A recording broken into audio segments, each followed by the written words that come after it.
Hey people, Tony here, and welcome back to another episode of TTBurger Game Reviews. This is episode 107, part 2 of my Duke Nukem series review. And I know I didn't mention this was episode 107. I kind of forgot to do that. My bad. I apologize. I thought I did earlier in the video, but this is episode 107, and welcome back to episode 107 part 2, and those of you who were streaming with more Duke Nukem Games here, and those of you who missed what happened in episode 107 part 1, we got you covered here. Here's something we call a little TTBurger recap, show y'all what you missed. And in episode 107 part 1, take a look at Duke Nukem Total Meltdown, which is basically the PlayStation version of Duke Nukem 3D, and I gave it a 4.5 out of 10 because it had horrible frame rate issues, horrible controls, and cheap deaths and death traps stuff that, in fact, that exclusive episode Plug and Pray was just very bad. It's just not worth it and stuff. It's just like you could play it if you want, if you want some Duke Nukem 3D on your PlayStation, but approach it with caution. That's pretty much all I can say. But now for episode 107 part 2, we're gonna look at the very first exclusive Duke Nukem game for the PlayStation, and we got it right here. This is Duke Nukem Time to Kill, and this is made by 3D Realms and N-Space. So we got a lot to talk about here. So let's get started. Now, how is Duke Nukem Time to Kill over Duke Nukem Total Meltdown? Simple. It's a huge improvement over Duke Nukem Total Meltdown in so many ways. There are still some problems that I have with it though, but for the most part, this game is definitely a huge improvement. This is the very first 3D Duke Nukem game that's in a third-person perspective, and the truth is, I like it in a third-person perspective. I mean, I know a lot of people prefer the first-person shooting era of Duke Nukem, but I like the third-person Duke Nukem games more. That's just who I am. And the story starts off like this. Right after you pick new game, Duke Nukem says, "Looks like it's time to kill," and you're into the action. To hear about the story, you gotta it's told in the pause screen with a little description of what happens and stuff. And basically, the aliens are once again trying to screw with history, and they're trying to write Duke Nukem out of history for good. So it's time for Duke Nukem to once again defeat the aliens, meet some babes, kick some ass, chew some bubble gum, and not run out of gum and stuff either. So that's basically what the story is. It's hilarious. It's a funny storyline. Once again, there are no cutscenes, but it works in its own way and stuff because that's what it is.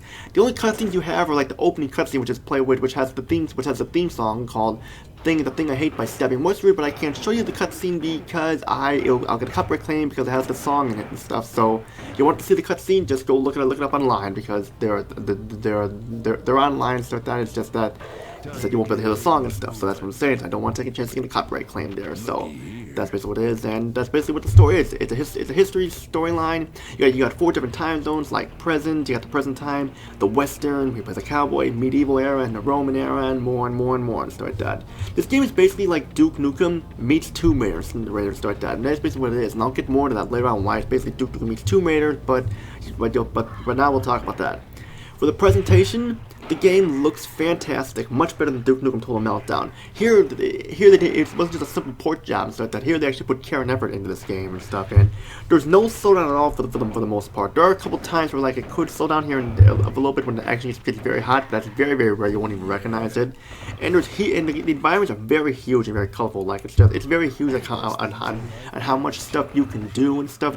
It's very huge and stuff. That's just very huge and stuff like that. And also the character models look great, man. The Duke Nukem character model and stuff, and the NPCs and the enemy eyes stuff. I mean, look a little blocky, but still, all of it is just like the character models look great. And Duke Nukem has a different costume for each time period he goes to. Like in the Western, he's a cowboy, and in Roman era, he wears like one of those Roman robes, like Julius Caesar wore and stuff like that. And that's great. But the bad thing is, the lighting is still a little dark in certain areas. I mean, especially in the nighttime areas too, in the caves, that the lighting can get pretty dark and stuff. It's just a game of cat and mouse to try and find where to go. But for the most part, excellent improvement on the presentation here. Now for the sound is just amazing. Like, great voice acting. Johnson John once again does the voice for Duke Nukem, and he does a fantastic job, if not better than he was in Duke Nukem Total Meltdown, Duke Nukem 3D or whatever. And he does a great job. He's improved a lot on his acting. The music is great, but there's not that many tracks like that. There's only like 5 or 6 music tracks and stuff, and a lot of them get really repetitive and such because like for different eras, like they're the same song and stuff like that. Every time you go to the present era, it's stuff that it's the same song. Western is the same. It just there could have been more to it, but just that the music is good. I like the music. We just wish there was more. Now for the gameplay. Gameplay is great, hugely improved. But we got some problems here that we'll talk about in a little bit. But let's talk about the goods here. Like it said, this is Duke Nukem meets Tomb Raider. You basically spend time killing the pig like aliens. You have objectives to complete, like looking for items and keys to bring back to a certain part of the level to complete the level and stuff. And just that's basically what we spend time doing. And like it's basically like if Duke Nukem was in a Tomb Raider game, this would be it.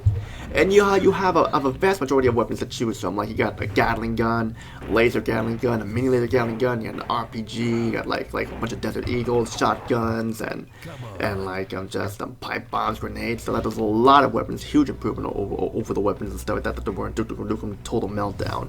And yeah, just lots of vast majority of weapons, lots of weapons.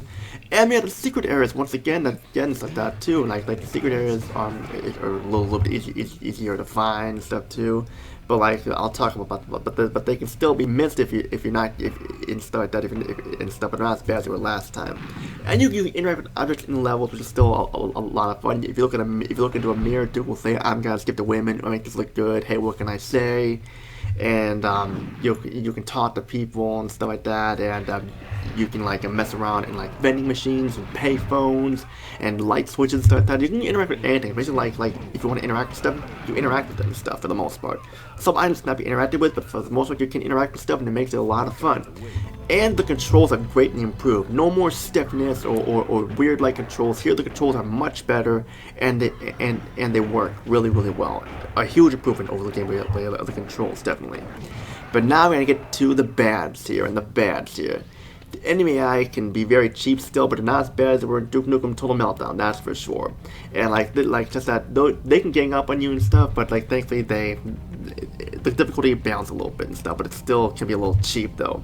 And the levels are very huge, to where you can easily get lost and stuff like that. Like, if you're not a fan of getting lost in games, this isn't going to appeal to you at all, because getting lost in a video game where it has a huge level and stuff, and the lighting isn't good, it's gonna be a nightmare, that's for sure. And the fact that Duke Nukem can strafe better and stuff, like with the control wise, but he strafes and aims very slowly, and they can get you killed. I mean, sure you have the auto aim and stuff, but still sometimes the auto aim will not work properly unless you lined up with the right way, and he just aims and strafes way too slowly, and he could have been better. It could have been better, definitely. And the secret areas can be easily missed again and stuff, but they're not as bad as they were last time, because like they're a little bit easier to find, but they can still be easily missed.